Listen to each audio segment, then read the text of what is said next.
The rain fell in relentless sheets, soaking through Margaret's thin black coat as she stood by the open grave. Her silver hair clung to her cheeks, wet and heavy, mirroring the weight in her chest. At 72, she thought she'd known grief losing her husband, her parents, her closest friend, but nothing prepared her for this, standing alone at her father's funeral. The cemetery was a gray blur, headstones half hidden in the mist, and the minister's voice droned like the rain, distant and indistinct. Her children, David, Ellen, and Claire, weren't here. They'd sent excuses instead of flowers, work emergencies, sick kids, delayed flights. Margaret's trembling hands tightened around the handle of her umbrella, not for warmth, but for something to hold on to. Her father, Thomas, had been her anchor. At 94, he'd lived a life full of quiet, calloused hands from decades of carpentry, a laugh that warmed a room, and a stubborn love for his family, even when they drifted. Margaret had been there for him, especially in his final years, visiting his small house in Willow Creek every Sunday with homemade soup and stories. She'd sit with him, listening to his tales of building their family home, of her mother's garden, of the life they'd shared. His eyes, cloudy with age, still sparkled when he spoke of love. But her children, they'd stopped coming years ago, their visits dwindling to phone calls, then texts, then silence. "They're busy, Maggie," Thomas would say, his voice gentle, excusing them even as Margaret's heart hardened. She'd raised David, Ellen, and Claire to value family, to honor the man who'd carved wooden toys for them as kids, who'd taught them to fish by the creek. Yet here she was, alone, the only one left to bury him. The minister finished his prayer, and the small crowd neighbors, a few old friends, offered condolences and left. Margaret stayed, staring at the polished oak casket, her father's final resting place.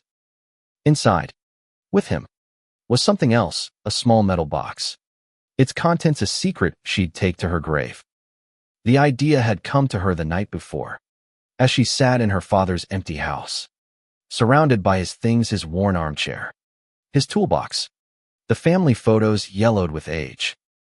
Among his papers, she'd found his will, handwritten and clear.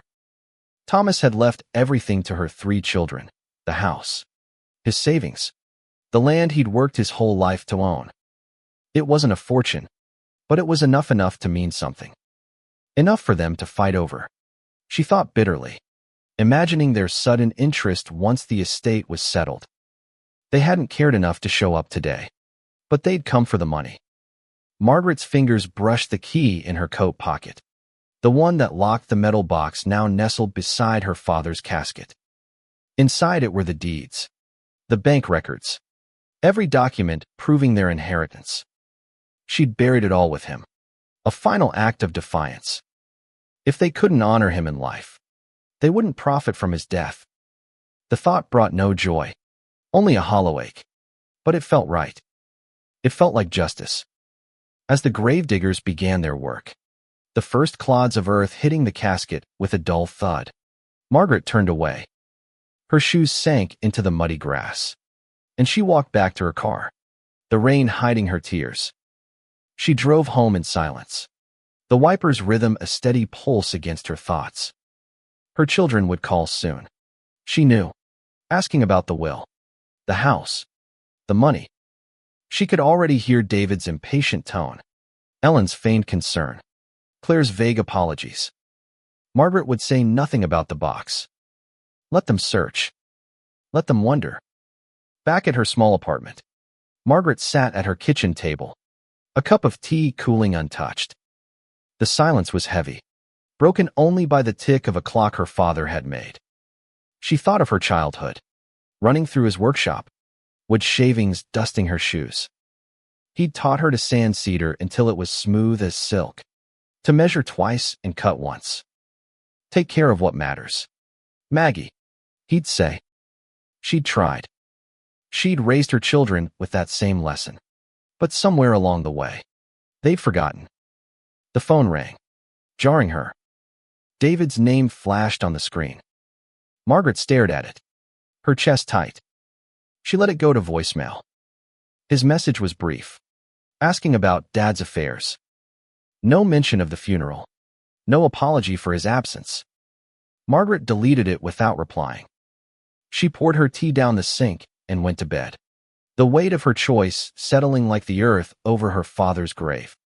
The next morning, the rain had stopped, leaving a damp chill in the air. Margaret drove to Willow Creek, to her father's house. It stood quiet, the garden overgrown, the porch sagging. She walked inside, the familiar creak of the floorboards greeting her. His toolbox still sat in the corner, rusted but sturdy. She opened it, running her fingers over the chisels and hammers, each one a memory. She'd keep the house for now, she decided. Not for her children, but for herself, for the part of her father that lived in these walls. By noon, Ellen called. "Mom, I'm so sorry about yesterday. Work was insane. How's everything going with Grandpa's stuff?" Margaret's grip on the phone tightened. She murmured something vague about lawyers and paperwork, then hung up. Claire's text came later. A half-hearted, "Missed you at the funeral. Hope you're okay." Margaret didn't respond. She didn't have the energy to pretend anymore. Days passed, and the calls grew more frequent, their tones sharper. David wanted to know about the house. Ellen asked about bank accounts. Claire mentioned a lawyer friend who could help speed things up. Margaret listened, her voice calm, her secret buried. She'd hired a lawyer of her own, a quiet man named Harold who'd known her father. He'd drawn up a new will for her, leaving everything to a local charity Thomas had Lovita Community Center for Kids, where they taught woodworking. It felt right, like a circle closing. One evening, Margaret sat on her father's porch, a blanket around her shoulders. The stars were sharp in the clear sky, and she thought of him, wondering if he'd approve. She pictured his smile, the one that crinkled his eyes, and felt a flicker of peace. She'd honored him in her own way, even if it hurt. Her children might never understand, but that was their burden now, not hers. The weeks following the funeral blurred into a rhythm of solitude for Margaret. She spent mornings at her father's house, sorting through his belongings not for her children, but for herself. Each item held a fragment of him, a chipped coffee mug, a stack of woodworking magazines, a faded photo of her as a girl, grinning beside him with a fishing pole. She kept what mattered and gave the rest to the community center. The house stayed untouched, a shrine to Thomas's life, though she knew her children would soon circle like vultures. David was the first to push. "Mom, we need to talk about the estate," he said over the phone. His voice clipped, as if her father's death were a business deal gone sour. At 45, he was a lawyer with a corner office and a life too busy for family. There's got to be a will, right? Dad wasn't careless. Margaret's jaw tightened. She told him the lawyer was handling it, her words vague but steady. She hung up before he could press further, her heart pounding. The metal box in the grave felt heavier with each call. Ellen called next, her tone softer but no less calculated. At 42, she ran a boutique in the city, her life a whirl of clients and deadlines. "I feel awful about missing the funeral, Mom." "Really? But we need to know what's happening with Grandpa's assets. For closure. You know. Closure." The word stung. Margaret murmured about delays and paperwork, then ended the call. Ellen's absence at the funeral wasn't about work, it was a choice. Like all the missed Sundays with Thomas. Claire, the youngest at 38, was the last to reach out.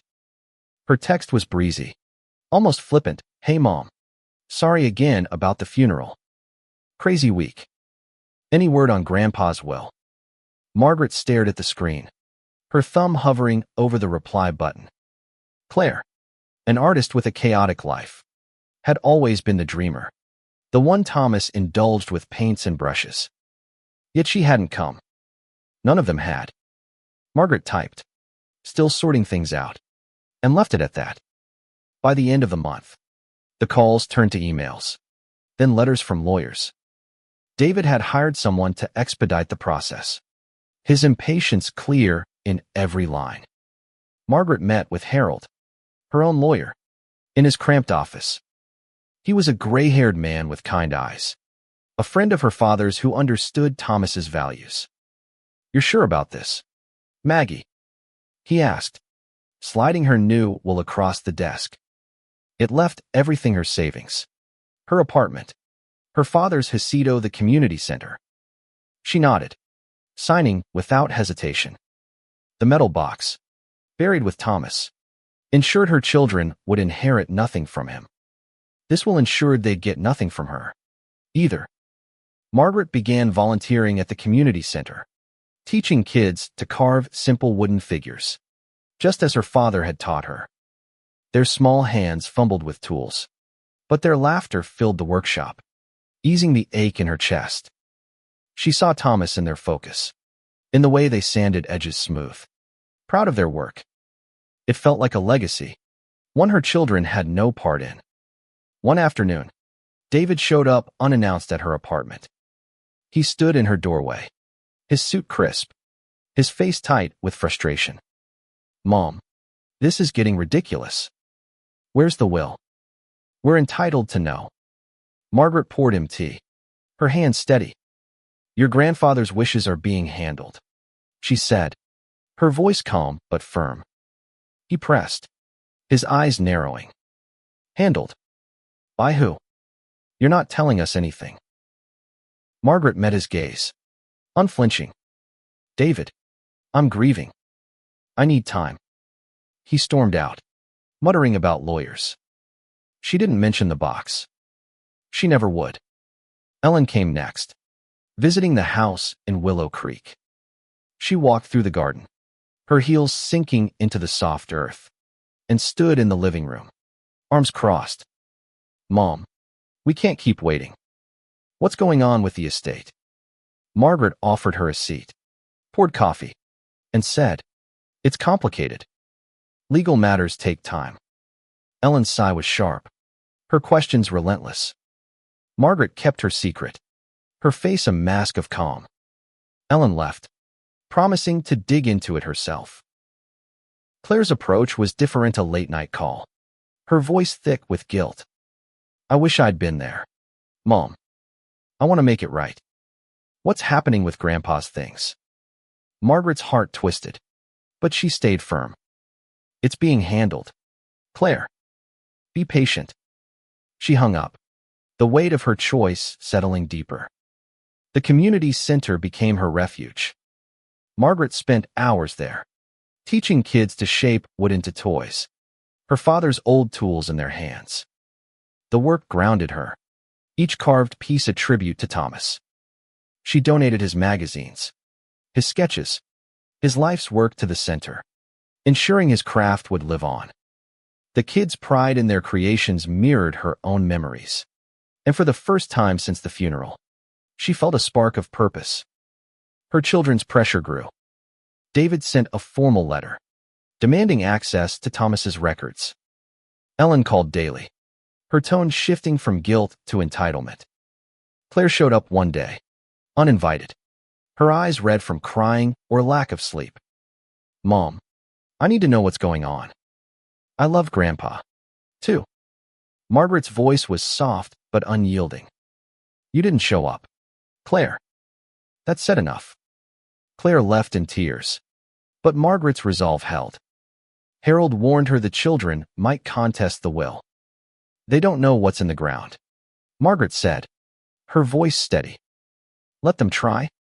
She'd buried their greed with her father, and she'd live with that choice, no matter the cost. Winter settled over Willow Creek, the air sharp with frost. Margaret's mornings at the community center grew longer, her hands steady as she guided children through woodworking projects. The smell of cedar and sawdust filled the air, a reminder of her father's workshop. She'd kept his tools in perfect order, and using them felt like a conversation with him. The kids' laughter, their clumsy efforts at carving, brought a warmth she hadn't felt in months. But at home, the silence was louder, broken only by her children's relentless calls. David's lawyer sent another letter, this one citing legal obligations to disclose Thomas's estate details. Margaret read it, her lips pressed thin, and filed it away. She'd expected the Isher children's hunger for what they hadn't earned. Harold, her lawyer, called to update her. They're building a case. Maggie, claiming undue influence. You need to be ready. Margaret nodded, staring out her window at the bare trees. They won't find anything, she said. The metal box was her secret, her father's legacy safe beneath the earth. Ellen came to the house again, this time with a folder of documents. Mom, I've been looking into Grandpa's finances. There's money missing. Accounts. Property deeds gone. Her voice shook, a mix of anger and disbelief. Margaret poured tea, her movement slow, deliberate. Your grandfather made his choices. Ellen. So did I? Ellen's eyes widened, but she didn't press. She left, her heels clicking on the porch, the sound fading into the cold. Claire's visits were rarer, but her emails were persistent, each one a plea wrapped in excuses. I need to understand. Mom, what happened to his estate? Margaret replied once, it's gone. Claire, let it go. She didn't explain, didn't mention the box buried with Thomas. Her silence was her shield, her grief a quiet strength. The community center buzzed with life. Margaret taught a boy to carve a wooden bird, his small hands steady under her guidance. Like this. See, she said, showing him how to angle the chisel. His grin, wide and proud, mirrored her father's. She donated more of Thomas's things, his workbench, his sketchesto the center, ensuring his craft would endure. Each piece given away was a weight lifted, a step toward peace. David's next move was a lawsuit, filed just before Christmas. It accused Margaret of withholding assets. She sat with Harold, going over the papers. They're claiming you manipulated Thomas, he said, his voice gentle. Margaret's laugh was bitter. They didn't even come to his funeral. Harold nodded, understanding. The box in the grave held her truth, and she'd never betray it. Ellen's calls grew desperate, her voice cracking over the phone. Mom, this isn't fair. We're his family. Margaret's grip on the receiver tightened. Family shows up. Ellen, you didn't. She hung up, her heart steady but heavy. The community center offered solace. The kids chatter a balm for her wounds. She taught them to sand would smooth, her father's lessons alive in her hands. Claire came one snowy day, her coat dusted with flakes. Mom, I'm sorry. I want to fix this. What's going on with the will? Margaret looked at her, the youngest, the one Thomas had doted on. You fixed nothing, Claire. You chose absence. Claire's tears fell, but Margaret's resolve didn't. She walked her to the door, the cold air sharp as it closed. The lawsuit loomed, but Margaret was unafraid. Her children could dig through records, hire lawyers, demand answers. They'd find nothing but their own neglect reflected back. The metal box, locked and buried, held their inheritance hostage. Margaret's new will, signed and notarized, gave everything to the community, Centera's final act of love for her father. At night, she sat on his porch, wrapped in a blanket, staring at the stars. Thomas's voice echoed in her mind. Take care of what matters. Maggie. She had. The community center thrived, kids learning his craft, his legacy alive in their hands. Her children's loss was their own making, and Margaret's peace was hard-won but hers. Spring brought new life to Willow Creek, but Margaret's world remained gray. The community center was her haven, where she taught kids to carve wood, her father's tools an extension of his hands. The smell of fresh sawdust filled her lungs, grounding her in memories of Thomas. Her children's absence at his funeral lingered like a bruise. Their pursuit of his estate a fresh wound. She'd buried their inheritance with him, a secret locked in that metal box, and her silence held it fast. David's lawsuit gained traction. His lawyer called, voice sharp, demanding access to Thomas's financial records. "We're entitled to our share, Mrs. Thompson," he said. Margaret's response was calm, her tone like steel. "You're entitled to nothing you didn't honor." She hung up, her heart racing but resolute. The box in the grave was her defiance, her father's legacy protected from their greed. Ellen came next, her car crunching gravel in the driveway. She stood in the kitchen, clutching a legal pad. "Mom, we found discrepancies. Missing deeds. Drained accounts. What did you do?" Margaret poured coffee, her hand steady. "I did what was right. Ellen, you weren't there." Ellen's face flushed, but she left without answers, the door slamming behind her. Claire's emails grew frantic, each one a stab of guilt and entitlement. "Mom, I deserve to know. Where's Grandpa's estate?" Margaret typed back, "You deserve to be there. Claire, you weren't." She hit send, her chest tight but unyielding. The community center buzzed with kids, their small hands shaping wood under her guidance. She donated Thomas's lathe, his patterns, his life's work, to keep his spirit alive. The lawsuit hearing was set for June. Harold prepped Margaret in his office. Papers spread across the desk. "They're pushing hard. Maggie. Claiming fraud." She nodded, her eyes on a photo of her father. "They'll find nothing. Harold. I made sure of it."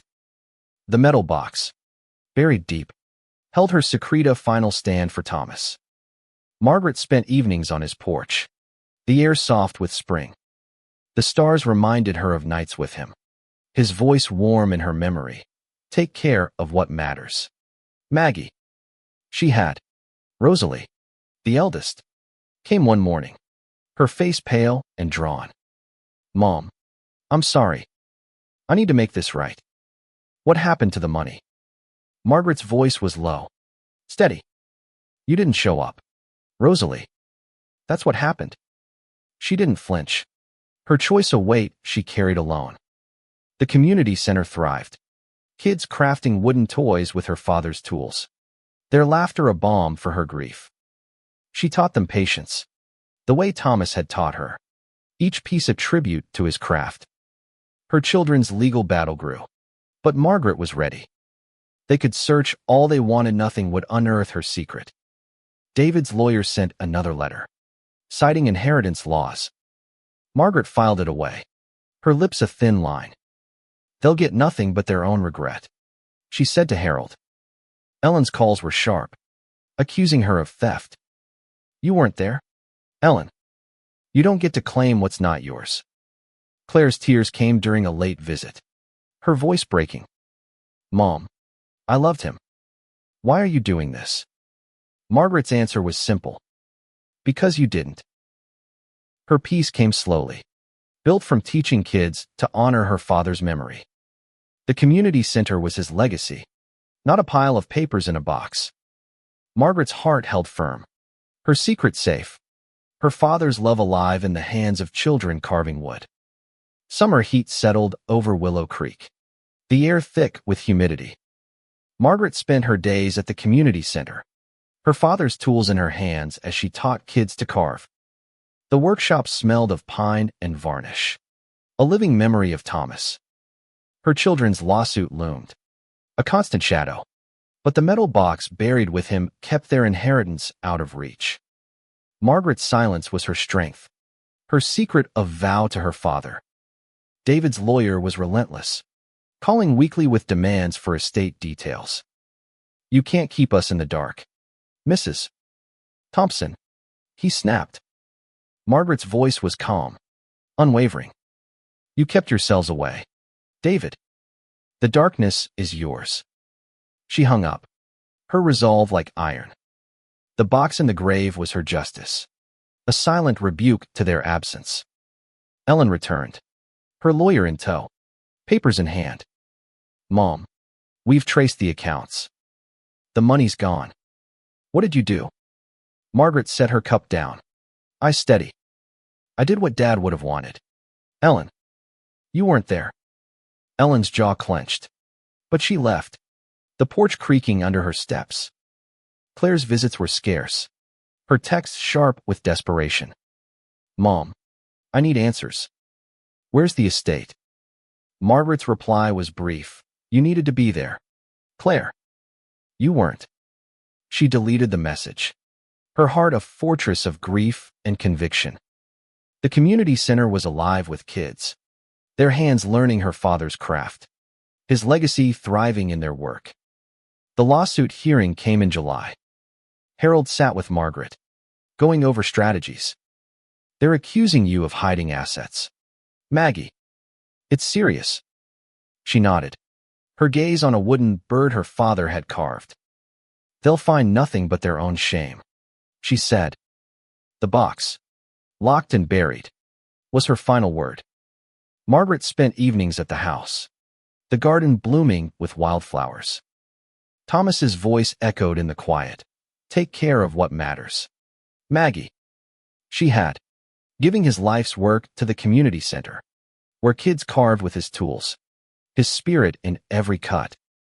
Her children's legal fight was futile. Fe'd never unearth her secret. David showed up one day, his face red with anger. Mom, this is our inheritance. Where is it? Margaret poured tea, her hand steady. You didn't honor him.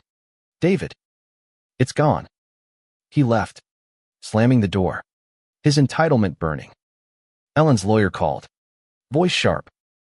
We're close to answers. Mrs. Thompson, you can't hide forever. Margaret's laugh was soft, bitter. Watch me, she said, hanging up. Claire's last email was a plea, raw and aching. Mom, I'm sorry. I want to make it right. What's going on? Margaret typed. You can't make it right. Claire, you weren't there. She sent it, her heart heavy but sure. The community center pulsed with life, kids shaping wood into toys, Thomas's legacy alive in their hands. Margaret's peace was a quiet victory, her secret buried deep with her father. Fall painted Willow Creek in hues of gold and crimson. But Margaret's heart stayed gray. The community center was her sanctuary, where she taught kids to carve with her father's tools, each stroke a piece of his soul. The lawsuit was in full swing, her children clawing at an inheritance they'd never find. The metal box, buried with Thomas, held her secretive final act of love and retribution. David's lawyer sent a subpoena, his tone cold and formal. You'll have to testify. Mrs. Thompson, the estate's missing. Margaret's voice was steady, her eyes on a photo of her father. You missed his funeral. David, that's what's missing. She hung up, her secret safe in the ground. The box was her shield, her father's honor intact. Ellen came to the house, her face drawn, papers clutched tight. Mom, we know something's wrong. The deeds. The savings, where are they? Margaret poured coffee, her gaze unwavering. You weren't there. Ellen, that's where they went. Ellen left, her steps heavy, the door closing softly behind her. Claire's final visit was quiet, her eyes red and searching. Mom, I'm sorry. I need to know about Grandpa's estate. Margaret's voice was low. Final. You needed to be there. Claire. You chose not to. Claire left in tears. The porch silent. The community center thrived. Kids carving wooden figures. Thomas's legacy alive in their hands. The trial came in October. Harold stood by Margaret, his voice calm but firm. They're fighting hard. Maggie, claiming theft and coercion. She nodded, her fingers tracing a wooden bird her father had made. They'll find nothing but their own absence, she said. The box in the grave was her truth, her father's love buried with it. Margaret sat on his porch, the air crisp, the stars bright. Thomas's words rang clear. Take care of what matters. Maggie. She had. The community center was his legacy, not a pile of papers in a box. Her children's loss was their own, their greed a lesson unlearned. Margaret's peace was her own, a quiet strength born of grief and justice. The kids at the center finished their projects, holding up wooden toys with pride. Margaret smiled, her father's smile, as she saw his spirit in their work. She donated his last tools, his final sketches, ensuring his craft would live on. Her children could fight, but they'd never win. The metal box, locked and buried, was Margaret's vow, a promise kept to a father who mattered.